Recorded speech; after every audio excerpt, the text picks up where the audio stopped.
Chers compatriotes, bonjour. Je sais qu'il y a un moment où je n'ai pas fait de vidéo, un moment où j'avais décidé d'observer un moratoire, un moment où j'avais décidé de prendre du recul. Mais à présent, je suis là.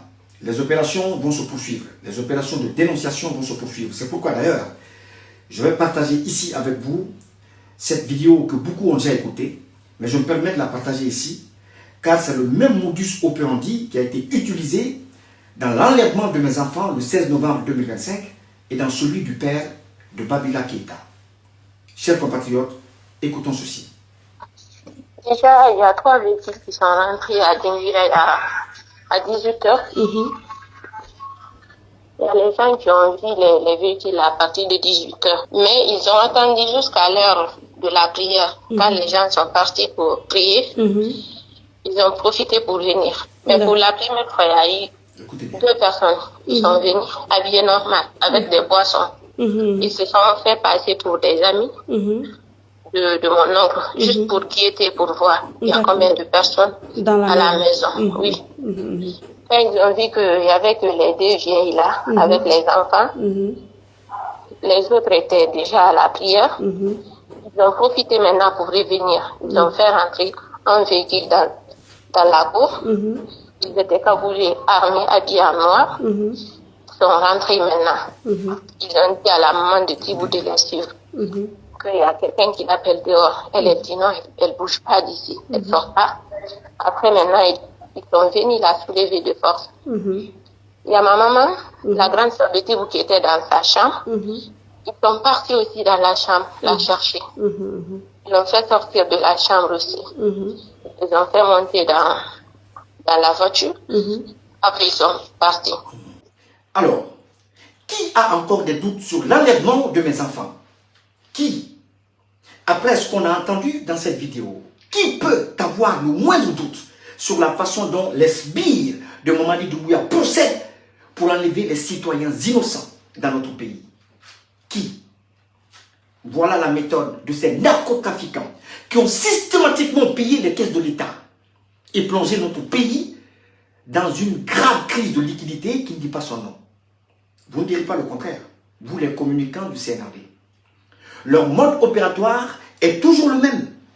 Ils arrivent dans le pick-up, sillonnent le quartier, observent les alentours de votre maison, ils envoient d'abord des éclaireurs pour prendre la température, pour surveiller les mouvements, pour vérifier si la cible est isolée, et lorsque le moment leur est favorable ou le moment leur semble favorable, ils passent à l'action. C'est exactement de cette manière qu'ils ont procédé à l'enlèvement de mes 2 enfants, de mon neveu et de mon jeune frère le 16 novembre dernier. Oui, chers compatriotes, 4 membres de ma famille, 4 membres de ma famille enlevés pour éteindre ma voix. Cette voix qui s'est élevée contre toutes les dictatures dans notre pays depuis le régime du feu général Lassana Conté. Oui, 4 membres de ma famille. Mais qui peut encore douter que mes enfants sont détenus par Mamadi Doumbouya et son CNRD? Qui? Après l'enlèvement et la relaxe pure et simple de la maman ou de la famille de M. Tibou Kamara. Qui peut douter encore? Pendant ce temps, certains Guinéens banalisent ces enlèvements. Pire encore, d'autres en font même un sujet de moquerie. Pour vous dire jusqu'où peut aller l'indifférence du peuple ou d'une partie du peuple face à l'injustice. C'est grave. Mais j'aimerais tout simplement dire ici aux membres du CNRD que l'Éternel, Dieu des armées, ne donne rien gratuitement. Il ne fait que rendre à chacun ce qu'il mérite selon les actes qu'il pose dans la société qu'il a vu naître. Je l'ai dit et je le redis aujourd'hui encore dans cette vidéo. Mamadi Doumbouya, c'est terminé. Il marchera certes, il parlera certes, il fera des séances photos certes, mais désormais il passera plus de temps à s'occuper de sa santé qu'à gouverner ce pays.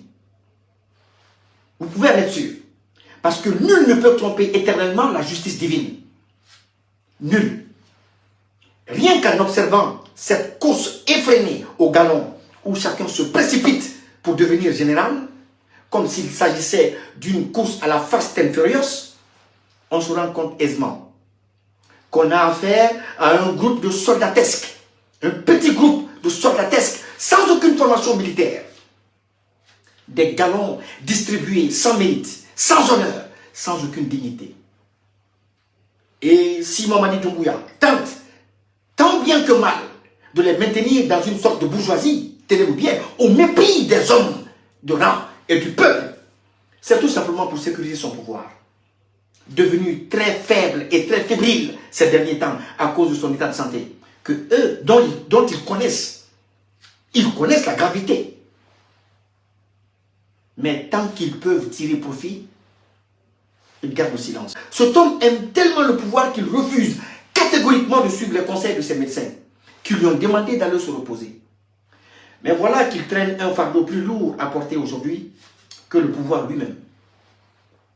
Parce que quand tu élimines et écartes ceux-là même qui sont allés à la mort pour t'installer sur le trône, au profit des froussards qui erraient dans les rues de Conakry et en Occident, quand tu trahis celui qui t'a porté ton bienfaiteur et que tu le promènes dans les rues de Conakry pour le jeter à la vindicte populaire, quand tu élimines des hauts officiers de l'armée pour assouvir la volonté d'un Bala Samoura, d'un Amara Kamara, d'un Mouri Sanda, quand tu emprisonnes les dignitaires du régime que toi, tu as renversé pour des faits de corruption et de détournement,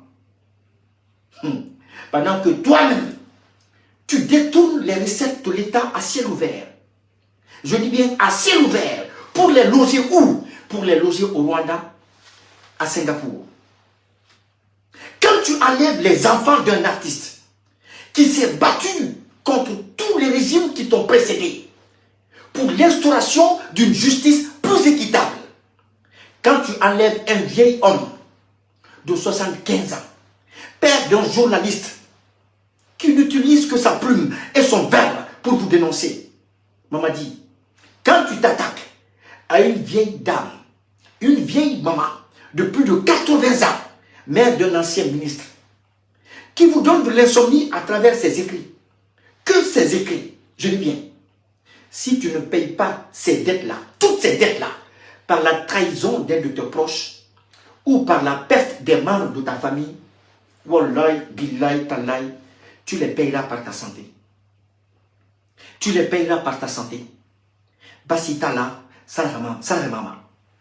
Tu les payeras par ta santé. Et comment cela est-il possible? Comment cela est-il possible? Je vais vous l'expliquer. Vous savez, dans les lois cosmiques, la loi la plus redoutable est la loi de cause à effet. Cela signifie que l'effet est toujours produit par la cause. Tout ce qui nous arrive aujourd'hui, ou tout ce qui nous arrive, n'est que la conséquence directe de ce que nous avons nous-mêmes provoqué.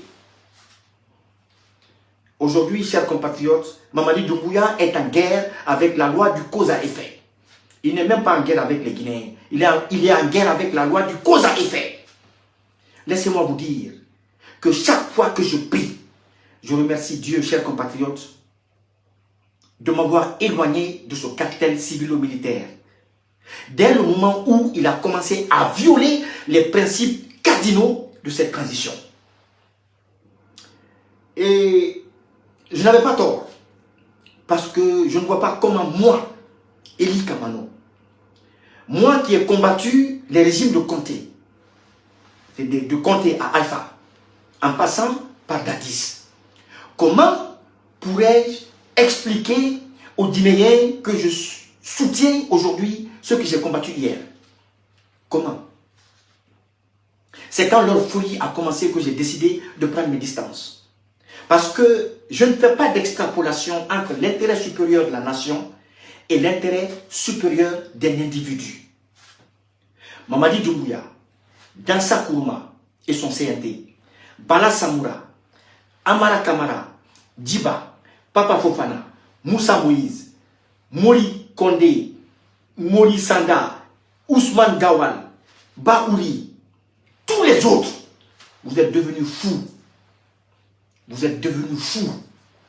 Et ce n'est pas votre folie qui me dérange. Parce que la Guinée est devenue aujourd'hui un hôpital psychiatrique où les fous qui sont à la tête de nos départements ministériels dansent au rythme d'une chanson pleine d'insanité et d'injures, intitulée Golo Gamin. Voilà la folie de ce pays-là, la folie de ce système. Une chanson chantée par un animal aux cheveux longs et à l'esprit très court. Et ce qui me dérange profondément dans tout ça, c'est le silence et la complicité des institutions de la République, notamment la justice, qui devrait pourtant être le rempart contre l'abus et l'injustice, comme l'avait promis un certain Mamadi Doumbouya. Ce qui me dérange encore davantage, c'est le silence coupable d'un peuple qui observe tout cela sans réagir. Votre folie ne me dérange pas du tout. Elle n'est que la conséquence directe de l'effet surprise provoqué par votre nouvelle posture dans la société. Elle ne me dérange pas. Une posture qui vous a surpris à un moment de votre vie où vous étiez carrément au bas de l'échelle. Tous autant que vous êtes. La posture dans laquelle vous êtes aujourd'hui vous a surpris. Et voilà pourquoi vous ne mesurez pas la portée. C'est pourquoi, lorsque le mandat de ce machin qu'est le CNT est arrivé à terme et qu'il fallait démissionner, ils ont tous refusé de partir. Seul Maître Traoré a eu le courage patriotique de dire « Mon contrat tel que décrit dans la convention qui me lie à cette institution est terminé. » Le seul. Vous êtes si petit que vous êtes incapable de supporter même un véritable combat idéologique fondé sur les engagements que vous-même vous avez pris devant le peuple. C'est petit. Vous êtes tellement petit que vous ne portez même pas la mesure, la grandeur de la fonction ou des fonctions que vous occupez. À la place de la force des arguments, vous choisissez la voie la plus lâche. Enlever, assassiner, kidnapper, emprisonner injustement tous les esprits brillants et éclairés qui tentent simplement d'aider le peuple à comprendre votre gouvernance jupitérienne. C'est dommage. Vous ne combattez pas les idées, vous faites taire ceux qui les portent. Depuis le 16 novembre 2025, lorsque vous avez osé vous attaquer à mes enfants, dans le but de m'atteindre et de m'éteindre, et lorsque vous avez engagé des âmes perdues se faisant passer pour des artistes ou des blogueurs afin de s'aimer la confusion dans l'opinion publique au sujet de l'enlèvement de mes enfants, j'ai compris tout de suite que l'échine morale sur laquelle reposait encore ce pays était totalement brisée. J'ai fini par réaliser qu'il y a une malédiction congénitale qui poursuit ce peuple. Je vous informe que j'ai repris la saison des dénonciations. Je tiens donc à dire à Mamadi que les enlèvements de nos proches ne changeront en rien la perception qu'a le monde de sa gouvernance. Et cette gouvernance despotique sera dénoncée avec la dernière énergie. Au contraire, cela prouve encore davantage que c'est nous qui avions d'ailleurs raison de nous éloigner de ce régime fasciste basé sur le communautarisme et le régionalisme. Rendez-moi mes enfants, parce que la guerre prendra une autre dimension les jours à venir. Cette guerre d'intensité prendra une autre dimension les jours à venir. Rendez-moi mes enfants. La patrie ou la mort, nous vaincrons. Merci.